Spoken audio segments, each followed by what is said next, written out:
Salut encore les loulous. Donc dans la leçon 570, on avait vu comment on trouvait l'équation d'un cercle quand on connaissait le rayon et le centre. Et là on va faire l'inverse. C'est-à-dire que si on vous donne une équation de cercle, cette fois-ci vous allez retrouver le rayon et le centre. Pour un petit rappel, dans la leçon 570, on arrivait à un truc comme ça. X moins l'abscisse du centre carré plus Y moins l'abscisse du centre carré égale rayon carré. Okay, et après ça on le développait en un truc comme le truc vert. Ok. Donc si je vous donne un truc comme la formule verte, on la voit là. Et bien le but ça va être de remonter un truc comme ça on aura les coordonnées du centre ici, il faut faire attention avec les signes, et le rayon au carré ici. Donc on arrivera à remonter au centre et au rayon. C'est ça qu'on va faire tout de suite. On descend là. Mais encore cette bouteille de shampoing, mais c'est pas vrai. Bah c'est que les cheveux ça doit pas sentir bon dedans. N'importe quoi, je suis pas aidé. Hein. Enfin, c'est mon caméraman. Hein. Alors voilà, ça c'est donc une équation. Et j'aimerais l'écrire sous une forme comme ça, d'accord? Avec les nombres là à trouver et le rayon à trouver. Comme ça va me donner les coordonnées du centre et ça le rayon.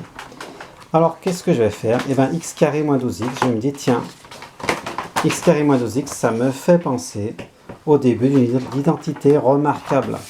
Quoi comme identité remarquable? Eh bien, a plus b carré ou a moins b carré égale a carré plus ou moins 2ab plus b carré. D'accord? Il y en a deux, je les ai mises les deux ensemble. Une c'est avec plus, une c'est avec moins. X carré moins 12x, ça pourrait être le début de quoi? Ben, x moins 6. Pourquoi je mets 6 alors qu'il y avait 12?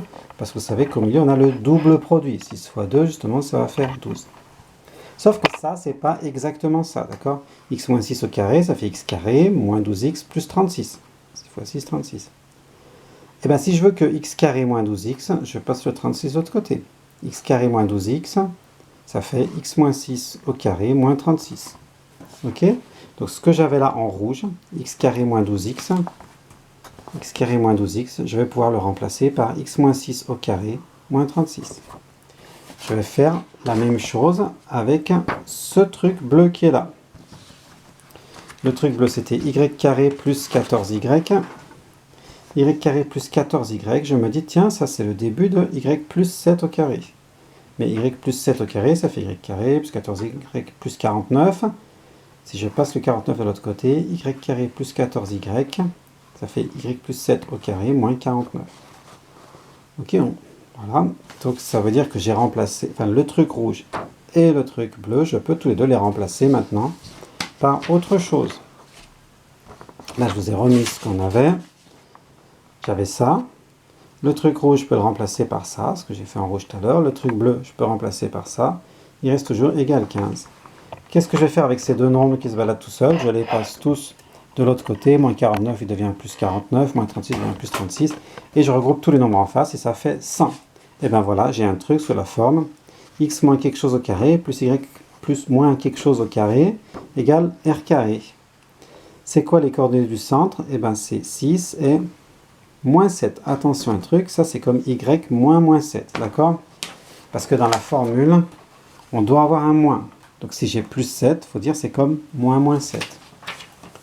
Donc, d'ailleurs, la preuve c'est que quand on a x moins 6, les coordonnées de l'abscisse du centre c'est 6. Donc si j'ai y plus 7, il faut penser à mettre moins 7. Le centre c'est 6 moins 7 et le rayon c'est racine de 100, c'est-à-dire, là ça se termine, on peut mettre 10. Donc voilà, cette fois-ci on est parti de l'équation et on est remonté à centre et rayon. Et ben à la prochaine, portez-vous bien. Les loulous des maths, mettez des likes, des likes.